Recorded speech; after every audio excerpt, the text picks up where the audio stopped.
कहानी के शुरू होते ही हम कूपर नामी हॉलीवुड के एक बहुत बड़े एक्टर को एक बर्थडे पार्टी में देखते हैं, जिस पार्टी के दौरान उसकी बेटी देखती है कि अचानक शहर में बड़े बड़े ब्लास्ट होना शुरू हो गए थे। देखते ही देखते शहर में अफरा तफरी मच जाती है और लोगों की जान बचाने के लिए उन्हें अंडरग्राउंड बने वॉल्स में शिफ्ट कर दिया जाता है। वॉल्स को देखने से ये जाहिर हो रहा था कि लोगों को जमीन पे होने वाले इन मिस्टीरियस ब्लास्ट के बारे में पहले से ही खबर थी, इसीलिए तो ये वॉल्स बनाए गए थे। वक्त गुजरता है और 219 साल बाद हमें दोबारा इन वॉल्स को दिखाया जाता है, जहाँ इंसान अपनी नॉर्मल जिंदगी गुजार रहे हैं। जमीन तो मानो पूरी की पूरी तबाह हो चुकी है। ऐसा नहीं है कि जमीन के ऊपर कोई रहता ही नहीं। जो लोग रहते हैं उनकी बॉडी में जमीन के खतरनाक एनवायरनमेंट की वजह से रेडिएशंस पाई जाती हैं। कहत की वजह से जमीन के ऊपर रहने वाले लोगों के पास खाने को ज्यादा कुछ नहीं, ऐसे में वो अपनों को ही नुकसान पहुंचाते हैं। वहाँ के लोगों पर भरोसा करना काफी मुश्किल है। ये सब बता रहे थे वॉल्ट 33 के चीफ हैंक, जिसकी बेटी लूसी की आज शादी थी। वॉल्ट 32 का एक लड़का अपनी चीफ ली के साथ लूसी से शादी करने के लिए यहाँ आता है। शादी हो जाती है और शादी के बाद हैंक सबको खुशखबरी देते हैं कि कुछ सालों बाद अमेरिका का एनवायरनमेंट काफी बेहतर हो जाएगा और यहाँ वॉल्ट पे रहने वाले लोग आखिर जमीन के ऊपर सेफली जा पाएंगे। ये जानने के बाद सारे बहुत खुश होते हैं और अपने अपने रूम्स में चले जाते हैं। रात होने पर जब लूसी का भाई उदास इस वॉल्ट के अंदर घूम रहा था तो उसे कुछ लोगों के चिल्लाने की आवाज आती है। उसे पता चलता है कि वॉल्ट 32 के लोगों ने वॉल्ट 33 के लोगों को मारा है, उनके साथ लड़ाई की है और ऐसे में बहुत से लोग जान से मारे गए। यहाँ अपने रूम में लूसी भी चेक करती है कि उसके हस्बैंड की बॉडी से बहुत ज्यादा रेडिएशंस बाहर आ रही थी। मतलब ये कि वो जमीन के ऊपर रहने वाला कोई इंसान था जो उनके वॉल्ट में आ गया था। ये जानते ही इससे पहले कि लूसी उससे कुछ पूछ पाती, वो लड़का खुद ही लूसी के ऊपर हमला कर देता है और अपने आप को बचाने के लिए लूसी एक चाकू से उसी को मार देती है। अपने रूम से बाहर निकली तो उसने देखा कि वॉल्ट में किसी जंग का माहौल था। वॉल्ट 32 के लोग बेदर्दी से उनके वॉल्ट के लोगों को मार रहे थे। घबरा कर लूसी अपने डैड हैंक के पास जाती है, जिसको भी अब ली पकड़ चुकी थी। ली हैंक को 2 चॉइसेस देती है, या तो अपने आप को बचाए वो या फिर अपने लोगों को। हैंक जो कि एक लीडर था, वो अपने लोगों को बचाने का फैसला करता है और ऐसे ली के लोग उसे पकड़कर यहाँ से ले जाते हैं। इन सब चीजों का सबसे ज्यादा असर पड़ा था लूसी पर। वो बहुत ही ज्यादा उदास और परेशान हो चुकी थी। इन्हें ये भी बात मालूम हो गई थी कि हमला करने वाली ली की टीम वॉल्ट 32 से ताल्लुक नहीं रखती थी, बल्कि वो जमीन के ऊपर से आए थे। रात में होने वाली वॉल्ट के अंदर एक मीटिंग में लूसी सबको अपना फैसला सुनाती है कि वो अपने डैड को बचाने के लिए जमीन के ऊपर जाएगी। कोई भी लूसी का इसमें साथ नहीं देना चाहता था, क्योंकि सबको ये बात मालूम थी कि जमीन के ऊपर रहने वाले लोग बहुत ही खतरनाक बन चुके हैं। अगर ये लोग ऊपर गए तो वो इन्हें मार खाएंगे। लूसी किसी की बातों में नहीं आती और अपने भाई की हेल्प से आखिर इस वॉल्ट से बाहर निकल आते हैं। गैर कानूनी तौर पे लूसी को इस वॉल्ट से बाहर निकालने की वजह से लूसी के भाई को वॉल्ट के लोग बंदी बना लेते हैं। यहाँ लूसी के साथ अब हम बाहर की दुनिया का तबाह हुआ सीन देखते हैं। जगह जगह लाशें और ढांचे पड़े थे, टूटी फूटी बिल्डिंग्स रेत से भरी थी। लूसी इन सारे हालात को देखकर घबराती नहीं, क्योंकि वो पहले से ही माइंड बना कर आई थी। सीन कट होकर हमें यहाँ पे रहने वाले इंसानों को दिखाया जाता है, जो ऐसे बिल्कुल नहीं लग रहे थे जैसा हैंग ने उन सबको बताया था। ये सब नॉर्मल लग रहे थे। ये ब्रदरहुड नामी एक ऑर्गेनाइजेशन थी, जहाँ पर मैक्सिमस नाम का एक लड़का भी था। वो यहाँ का एक ट्रेन फौजी बनकर एक रोबोटिक आर्मर सूट लेना चाहता था, जिसकी हेल्प से ये लोग ताकतवर होकर अपने मिशंस पूरे किया करते थे। लेकिन क्योंकि मैक्सिमस सबसे ज्यादा कमजोर था, इसीलिए सब लोग उसे बहुत बुली करते थे। यहाँ तक कि अपनी इसी कमजोरी की वजह से उसे आज तक उसका रोबोटिक आर्मर सूट भी नहीं मिला था। वो यहाँ ट्रेनिंग ही करता रहा और उसके बाद आए हुए उसके दोस्त की भी प्रमोशन हो गई। ये जानकर उसे दुख तो बहुत हुआ, लेकिन वो कुछ कर भी नहीं सकता था। अगले दिन सुबह उठने पर पता चलता है उसे कि उसके जिस दोस्त की प्रमोशन हुई थी, उसके जूते में किसी ने एक बहुत बड़ा ब्लेड रख दिया था, जिसकी वजह से उसका पूरा पाँव जख्मी हो गया है और अब उसकी पोजीशन पे किसी और को हायर किया जाएगा। जनरल मैक्सिमस को ही उसके दोस्त की पोजीशन के लिए हायर कर लेते हैं और ये जानकर उसके दोस्त को बुरा नहीं लगता। मैक्सिमस आर्मर सूट पहने एक बड़े सोल्जर का असिस्टेंट था। उसकी ड्यूटी मिशन में रोबोटिक आर्मर सूट पहने सोल्जर की हेल्प करने की थी। उन्हें पहला मिशन दिया जाता है एक साइंटिस्ट को पकड़ने का, जिसने एक बहुत ही खतरनाक डिवाइस बनाई थी और ये लोग हेलीकॉप्टर में बैठकर मिशन के लिए निकल जाते हैं। दूसरी तरफ हम कुछ चोरों को देखते हैं, जिन्होंने एक कॉफिन खोला है। कॉफिन के अंदर से निकलने वाला इंसान कूपर था, वही हॉलीवुड एक्टर जिसे मूवी के स्टार्ट में दिखाया गया था। असल में वो पुराने वक्त में तो मर गया था, लेकिन अब कूपर को एक खास केमिकल की मदद से जिंदा किया गया। जिंदा होने के बाद वो इंसान नहीं रहा, बल्कि घाउल नामी एक क्रिएचर में बदल गया। ये चोर कूपर को उसी साइंटिस्ट की लोकेशन के बारे में बताते हैं जिनके पीछे ब्रदरहुड ऑर्गेनाइजेशन के लोग भी पड़े थे, यानी मैक्सिमस जिस साइंटिस्ट को मारने के मिशन पे था। लोकेशन का पता चलते ही कूपर इन तीनों चोरों को मारकर साइंटिस्ट को पकड़ने के लिए यहाँ से निकलता है। फाइनली अब हम साइंटिस्ट से मिलते हैं जिन्होंने एक ऐसा केमिकल बनाया था जो पूरी दुनिया को बेतहाशा एनर्जी दे सकता था। इस केमिकल के जहाँ बहुत से फायदे थे, वहीं नुकसानात भी। ताकि कोई इसका बुरा इस्तेमाल ना करे, साइंटिस्ट ने इस केमिकल की बोतल को अपने गर्दन के अंदर फिक्स कर दिया था। अगले सीन में हम मैक्सिमस को देखते हैं जो अपने सीनियर सोल्जर के साथ था। ये सीनियर सोल्जर मैक्सिमस से बहुत ही ऊट-पटांग के काम करवा रहा था। उसे नीचा दिखाने के लिए मैक्सिमस को गुस्सा भी आता है, लेकिन वो कुछ नहीं कर सकता था। ये लोग अब अपनी मंजिल पे पहुंच जाते हैं जहां से इन्हें आगे बढ़ना था, और तभी अचानक एक ताकतवर भालू जिसको जमीन की रेडिएशंस ने पागल कर दिया था, वो आर्मर पहने इस सीनियर सोल्जर के ऊपर अटैक कर देता है। वो बिल्कुल इस सोल्जर को मारने वाला था कि इसकी जान बचाने के लिए पीछे से मैक्सिमस उसके ऊपर अपनी गन से हमला करता है। अब सीनियर सोल्जर जिसे मैक्सिमस का शुक्रिया अदा करना चाहिए था, वो अभी भी मैक्सिमस को बुरा भला बोल रहा था और उसे आर्मर सूट से बाहर निकालने को कह रहा था। मैक्सिमस गुस्से में उसे आर्मर सूट से बाहर नहीं निकालता और जख्मी होने की वजह से ये सोल्जर उसी सूट के अंदर मर जाता है। मैक्सिमस उसको उसके रोबोटिक आर्मर सूट से बाहर निकालता है, उसे दफनाकर उसका ये सूट अपना बना लेता है। उसका आज ख्वाब पूरा हो गया था, ये रोबोटिक आर्मर सूट पहनने का। यहाँ लूसी जो कि चलते चलते एक गाँव में पहुंच चुकी है, वो यहाँ पर ली के बारे में पूछती है सबसे, जिसने उसके डैड को बंदी बनाया था, लेकिन कोई भी उसे ली का पता नहीं बताता क्योंकि सभी लोग जानते थे लूसी वर्ल्ड से आई है और वो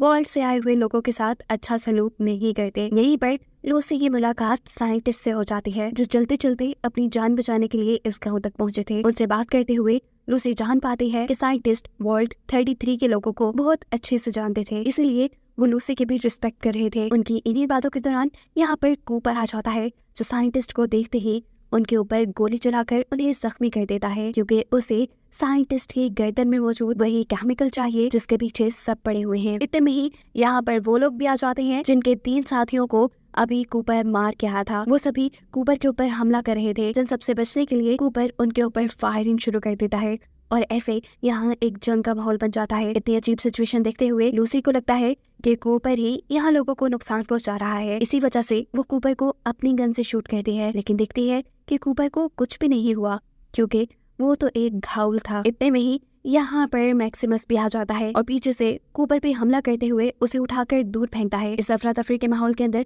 पीछे शॉप से एक औरत निकल के आती है। वो लूसी को जानती थी क्योंकि थोड़ी ही देर पहले लूसी उससे ली का पता पूछ रही थी। वो यहाँ जल्दी जल्दी में उसे ली का पता बता देती है, साथ में ये भी कि ली काफी अरसे से इस साइंटिस्ट को ढूंढ रही है। अगर तुम इस साइंटिस्ट को ली के पास ले जाओ तो वो तुम्हारे डैड को छोड़ देगी। ये सुनते ही वो सब काम छोड़कर साइंटिस्ट की जान बचाकर यहाँ से भागने का फैसला करती है, जबकि कूपर और मैक्सिमस आपस की लड़ाई में साइंटिस्ट को भूल ही गए थे। मैक्सिमस उठाकर कूपर को जगह जगह फेंक रहा था और फिर कूपर जब इन सब चीजों से तंग आ जाता है तो वो आकर मैक्सिमस के रोबोटिक आर्मर सूट की एक वायर निकाल देता है। ऐसे वो खराब हो गया और मैक्सिमस अब उसमें फंस कर रह गया था।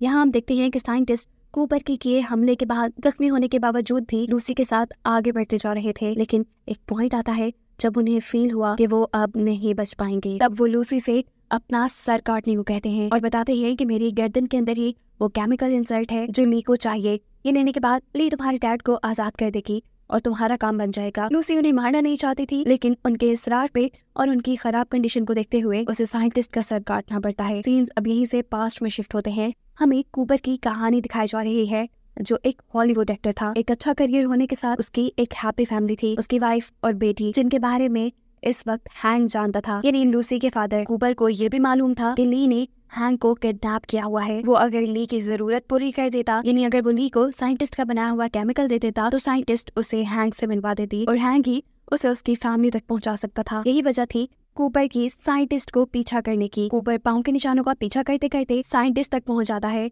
लेकिन उसे ये देख के अफसोस हुआ कि साइंटिस्ट ना सिर्फ मारे जा चुके हैं बल्कि उसका सर भी लूसी ले जा चुकी है। इसलिए वो अब लूसी का पीछा करना शुरू कर देता है। यहाँ दिखाया जाता है कि मैक्सिमस ने किसी तरह अपने आप को अपने रोबोटिक आर्मर सूट से बाहर निकाल दिया है और उसे अगर अब जिंदा रहना है तो उसे ये सूट दोबारा से ठीक करना होगा। इसी सूट में से अब ब्रदरहुड की ऑर्गेनाइजेशन वाले उससे कांटेक्ट करते हैं, जो उससे वहाँ की कंडीशन पूछ रहे थे। अगर मैक्सिमस उन्हें ये बता देता कि उनका सीनियर सोल्जर मारा गया है, तो वो यहाँ पे किसी और को भेज देते और ऐसे उसके हाथ से ये रोबोटिक आर्मर सूट निकल जाता। इसलिए वो यहाँ झूठ बोल देता है कि वो खुद सीनियर सोल्जर है और उसका हेल्पर मारा गया। ऑर्गेनाइजेशन वाले उसके पास एक हेल्पर भेजने का फैसला करते हैं, लेकिन वो इससे भी मना कर देता है क्योंकि वो जानता था कि वहाँ का हर इंसान मैक्सिमस को जानता है और अगर किसी ने मैक्सिमस को इस सूट के अंदर देख लिया तो उसका भांडा फूट जाएगा। इसलिए वो जल्द ही अपने सूट को ठीक करने का फैसला करता है।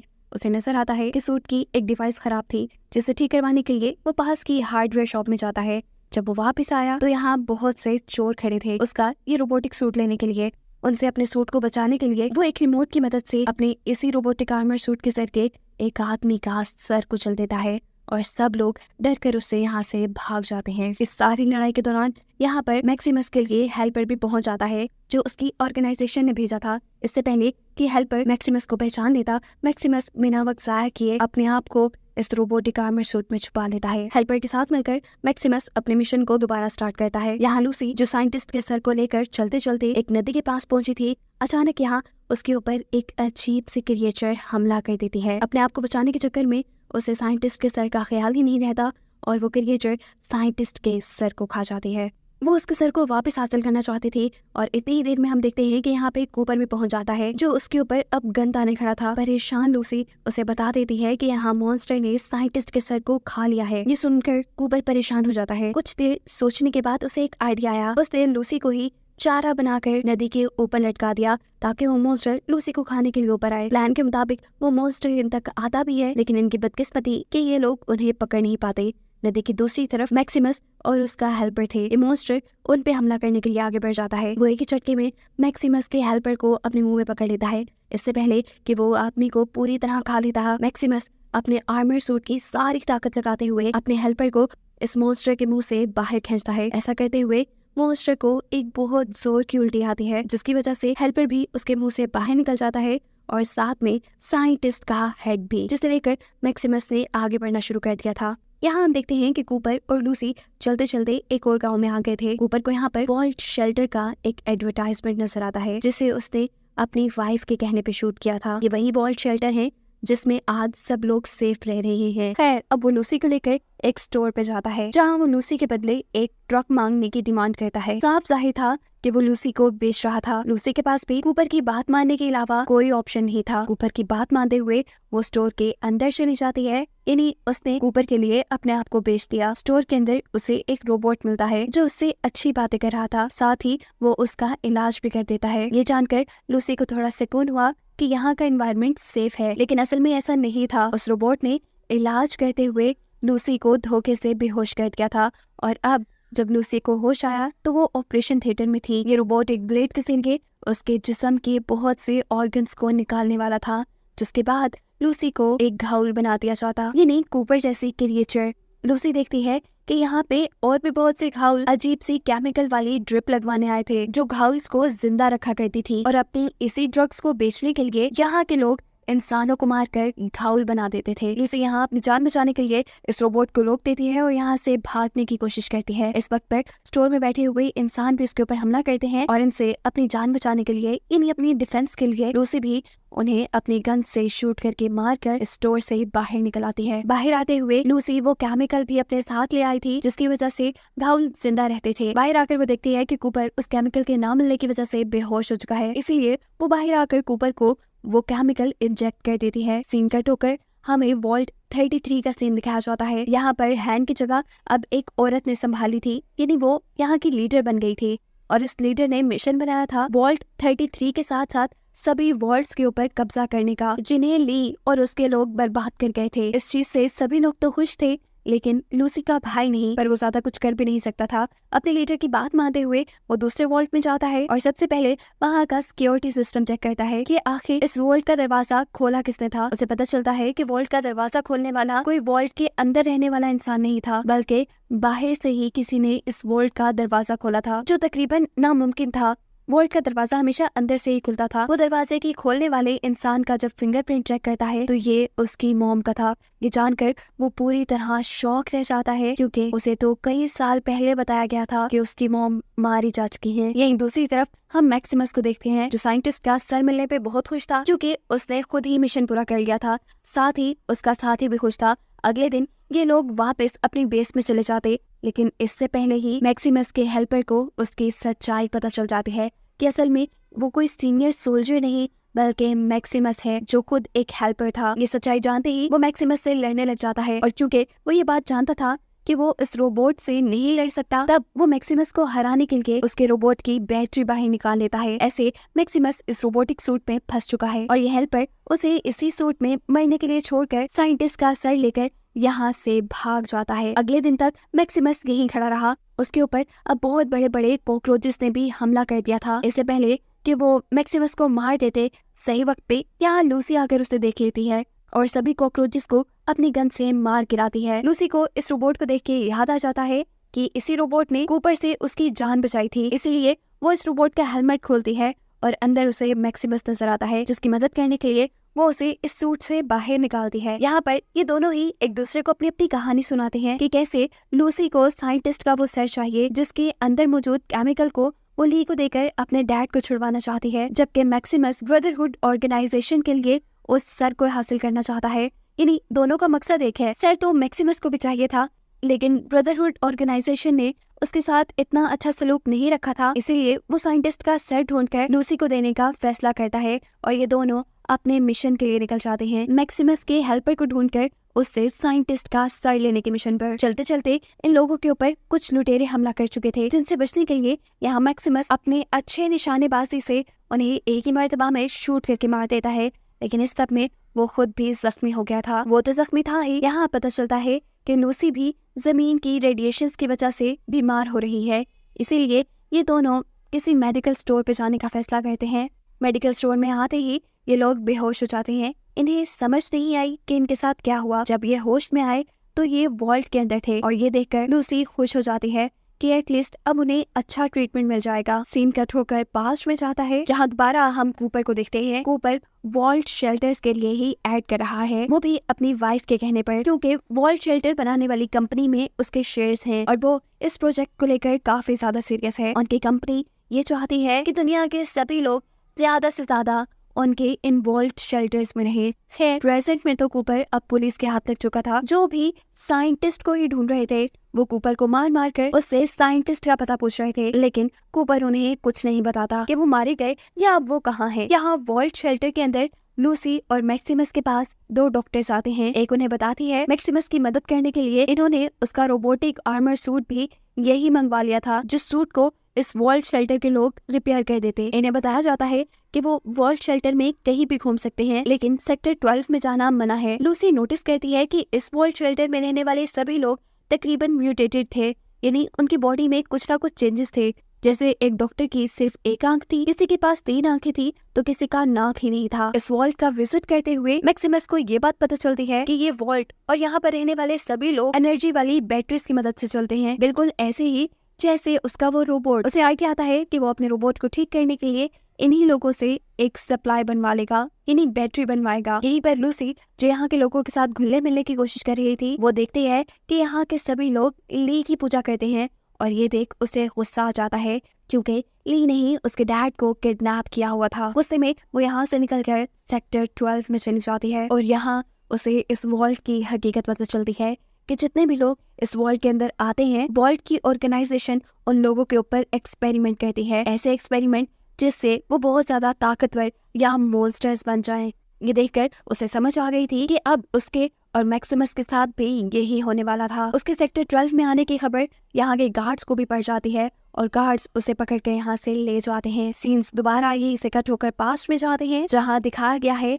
कि ली ने कूपर को अपने पास मिलने के लिए बुलाया है। वो कूपर को बता रही है कि उसकी वाइफ का ये प्रोजेक्ट इस दुनिया के लिए एक बहुत बड़ा खतरा है। कूपर को ली की बात पे यकीन नहीं था, इसीलिए ली कूपर को एक ऐसी डिवाइस देती है जिसको उसकी वाइफ के साथ अटैच करने पे वो अपनी वाइफ की सारी बातें सुन सकता था। कूपर इस डिवाइस को अपने पास तो रख लेता है, लेकिन उसे समझ नहीं आ रही थी कि उसे अपनी वाइफ के साथ ये करना चाहिए या नहीं। सीन्स दोबारा पास्ट में शिफ्ट होते हैं, जहाँ पर गार्ड्स ने लूसी को पकड़ा हुआ है। वो मैक्सिमस के जब सामने से गुजरते हैं तो मैक्सिमस को लूसी के ऊपर आए हुए खतरे का पता चल जाता है। उसे बचाने के लिए वो जल्दी से अपने रोबोटिक आर्मर सूट के पास जाता है और उसे एक्टिवेट करने के लिए इन लोगों के वॉल्ट की ही बैटरी चुरा कर अपने सूट में डाल लेता है। सूट एक्टिवेट करने के बाद वो जल्दी से इस वॉल्ट के लोगों के पास आया था। यहाँ वो धड़ाधड़ करके पहले ही काफी सारे गार्ड्स को मार के आता है और उसके बाद जैसे ही लूसी को लेकर वो यहाँ से बाहर जाने वाला था तो लूसी उसे बताती है कि वॉल्ट के लोग तो सजा के तौर पे खुद ही उन्हें बाहर की दुनिया में छोड़ रहे थे। ये सुनकर वो थोड़ा शर्मिंदा होता है और उनसे माफी मांग लेता है।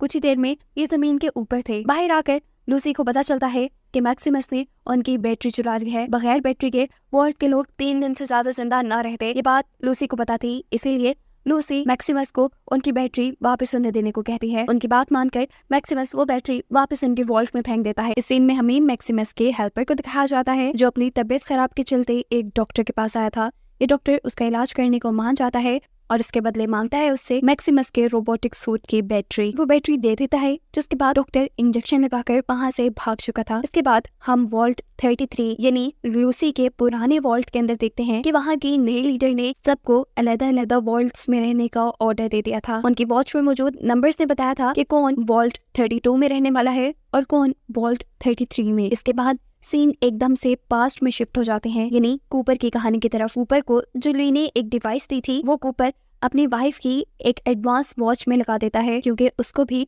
अब अपनी वाइफ पर शक होने लगा था। यहाँ पर लूसी और मैक्सिमस अपने हेल्पर को ढूंढते हुए उस तक पहुंच जाते हैं उसे साइंटिस्ट का सर लेने के लिए। यह हेल्पर उन्हें अपने से दूर रखने के लिए उनके ऊपर गोलियां चलाता है, लेकिन उसका निशाना बिल्कुल ठीक नहीं था। उसको रोकने के लिए जब लूसी उसके ऊपर हमला करती है तो एक तीर उसके आर पार हो जाता है, लेकिन वो मरता नहीं। और यहाँ उसे मालूम होता है कि जिस डॉक्टर ने उसका इलाज किया था उस डॉक्टर ने इलाज करने के बजाय उसे एक इंजेक्शन के जरिए, एक केमिकल के जरिए घायल बना दिया था। और ये बात अगर ब्रदरहुड ऑर्गेनाइजेशन को पता चलती तो वो खुद इसे मार देते। इसके लिए बेहतर यही था कि वो साइंटिस्ट का सर मैक्सिमस को देता और खुद उनकी ऑर्गेनाइजेशन से दूर चला जाता ताकि वो जिंदा रह पाए। पता चला कि मैक्सिमस के हेल्पर ने यहाँ पर अपनी ऑर्गेनाइजेशन को पहले से बुलाया हुआ था वो सर लेने के लिए, जिनके हेलीकॉप्टर्स अब मैक्सिमस और लूसी को आसमान में नजर आ रहे थे। यहाँ मैक्सिमस अपना मिशन छोड़कर, अपनी तरक्की के सारे चांसेस छोड़कर लूसी को साइंटिस्ट की गर्दन दे देता है ताकि उसके जरिए लूसी अपने डैड को छुड़वा ले और खुद वो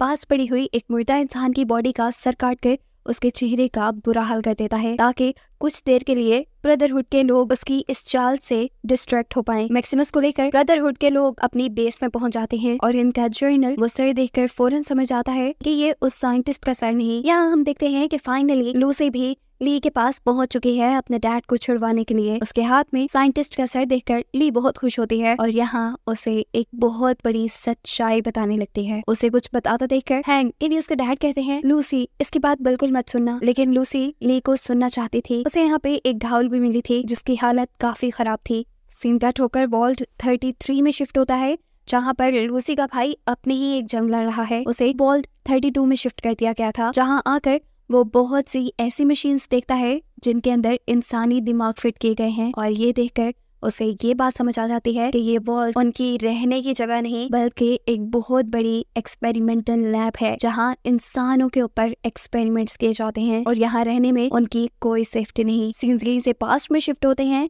जहाँ पे कूपर अपनी वाइफ के एडवांस वॉच के अंदर लगाई हुई डिवाइस की मदद से उनकी बातें सुन रहा था। वो एक ऐसी मीटिंग में थी जहाँ पे बहुत से बड़े बड़े मुल्कों के प्रेसिडेंट या प्राइम मिनिस्टर आए हुए थे। साथ ही यहाँ बहुत से अमीर लोग भी थे। ये सब लोग इंसानों के ऊपर कुछ खुफिया एक्सपेरिमेंट्स करना चाहते थे। ये बात जब कूपर को पता चलती है तो वो बहुत ही ज्यादा शॉक रह जाता है। उसने अपनी वाइफ को क्या समझा था और वो क्या निकली। कूपर को और ये बात पता चलती है कि वो इंसानों को इमोर्टल बनाना चाहते थे, यानी ऐसा कि वो कभी ना मरे और साथ ही बहुत ज्यादा ताकतवर भी। और इसी काम के लिए कूपर की वाइफ उसके पैसों से बड़े बड़े वॉल्ट्स बना रही थी जिसके अंदर रहकर हर साइंटिस्ट, हर ऑर्गेनाइजेशन अपनी मर्जी के एक्सपेरिमेंट कर पाएंगे। जैसा हम देख भी चुके हैं कि वॉल्ट 32 में इंसानों के ब्रेन पे एक्सपेरिमेंट हुए। सबसे ज्यादा दुख और शौक की बात ये थी कि ये जो दुनिया बर्बाद हुई थी ये भी उन्हीं के प्लान की वजह से। इन सब मुल्कों ने मिलकर डिसाइड किया था कि वो अमेरिका के साथ साथ बड़े बड़े मुल्कों को अपने ही एटॉमिक हमले से तबाह कर देंगे। जमीन का एनवायरनमेंट ऐसा खतरनाक बन जाएगा कि लोगों को यहाँ से कहीं और जाना पड़ेगा। सेफ रहने के लिए लोग वॉल्ट्स के अंदर ही आएंगे और ऐसे उन्हें एक्सपेरिमेंट करने के लिए कभी इंसानों की कमी नहीं होगी। अब कूपर की वाइफ ये साबित करने के लिए कि उसका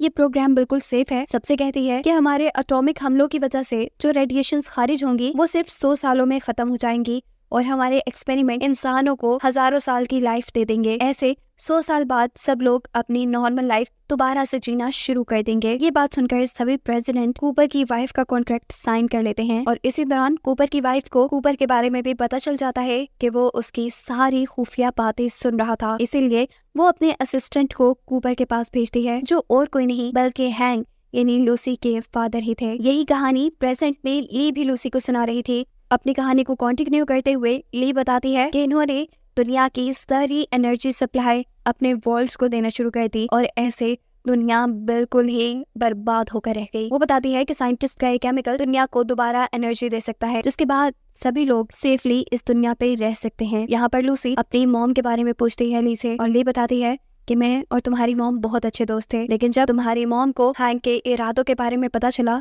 तो हैंक ने उन्हें ही मरवा दिया और फिर हमने उन्हें घायल बना के जिंदा किया। लूसी पीछे मुड़कर देखती है, ये घायल उसकी मॉम ही थी। लूसी की आंखें भर आई, वो रोने लगी थी और इसी दौरान उन्हें अचानक कुछ हलचल महसूस होती है। वो लोग देखते हैं कि ब्रदरहुड ऑर्गेनाइजेशन के लोग यहाँ ली के ऊपर हमला करने के लिए आ चुके हैं, क्योंकि उन्हें लगता है कि ली इस दुनिया को बर्बाद कर रही है। ये लोग बाहर से सभी गार्ड्स को मारते हुए ली के बेस के अंदर पहुंच जाते हैं। जहां आते ही मैक्सिमस हैंक को खोल देता है, क्योंकि उसे लगता था कि लूसी अपने डैड को छुड़वाना चाहती है, लेकिन यहाँ लूसी उसे हकीकत बताती है कि उसके डैड की वजह से ही ये दुनिया इस बुरे हाल में है। और ये सुनकर वो भी फ्लैशबैक्स में खो जाता है उस वक्त में जब उन एटॉमिक हमलों की वजह से उसका शहर बर्बाद हुआ, उसके पेरेंट्स मारे गए और ये दुख उसे आज तक नहीं भूला था। वो इन्हीं बातों में खोया हुआ था कि उसका रोबोटिक सूट हैंक के हाथ लग जाता है, जो पहनकर वो मैक्सिमस के ऊपर हमला कर देता है और मैक्सिमस बेहोश हो जाता है। इतने में ही यहाँ कूपर भी अपनी एंट्री कर चुका था, क्योंकि उसे ली और उसकी ऑर्गेनाइजेशन की सारी हकीकत पता थी, इसलिए वो ली की तरफ से यहाँ लड़ता है और हैंक पे बंदूक तान देता है। वो यहाँ हैंक से अपनी वाइफ के बारे में पूछता है, लेकिन हैंक उसे कुछ नहीं बताता। इतने में ली साइंटिस्ट की गर्दन से वो केमिकल निकालकर अपनी बनाई मशीन में लगा देती है, जिसकी वजह से पूरी अर्थ पे एनर्जी वापस आ गई थी। ये देखते हुए गुस्सा होकर हैंक ली को ही जख्मी करके वहाँ से भाग जाता है। अब क्योंकि हैंक भाग चुका था, इसीलिए कूपर उसे ढूंढना चाहता था, क्योंकि उसी को कूपर की वाइफ और बेटी का पता था। यहाँ पर कूपर लूसी से मदद मांगता है उसके डैड को ढूंढने के लिए और लूसी उसकी मदद को मान जाती है, क्योंकि वो जानती है कि उसके डैड एक अच्छे इंसान नहीं। साथ ही अब लूसी सभी वॉल्ट्स को तबाह भी करना चाहती है, क्योंकि अब उसे वॉल्ट्स की हकीकत भी मालूम है। इसके बाद वो अपनी घायल बनी मॉम को भी मार देती है, क्योंकि वो नहीं चाहती थी कि उसकी मॉम कोई अजीब क्रिएचर बन के जिंदा रही। यहाँ ली की बेस के अंदर मैक्सिमस को जब होश आया तो उसने देखा कि लूसी और कूपर वहाँ से जा चुके थे। ली को उसने यहाँ पे मरा पाया, वो उसे देखकर दुखी था, जबकि यहाँ पे बाकी ब्रदरहुड के लोग जो आए उन्हें लगा कि मैक्सिमस ही ली को मारकर इस दुनिया में दोबारा एनर्जी लेकर आया है, इसीलिए वो मैक्सिमस का हाथ उठाकर उसे अपना लीडर बना लेते हैं। लेकिन असल हकीकत वो खुद ही जानता है और यहाँ हमें हैंक को दिखाया जाता है, जो अपनी बॉस यानी कूपर की वाइफ के पास एक जगह पहुंच चुका है। आगे क्या होगा इसी मिस्ट्री के साथ ये सीजन यही एंड हो जाता है।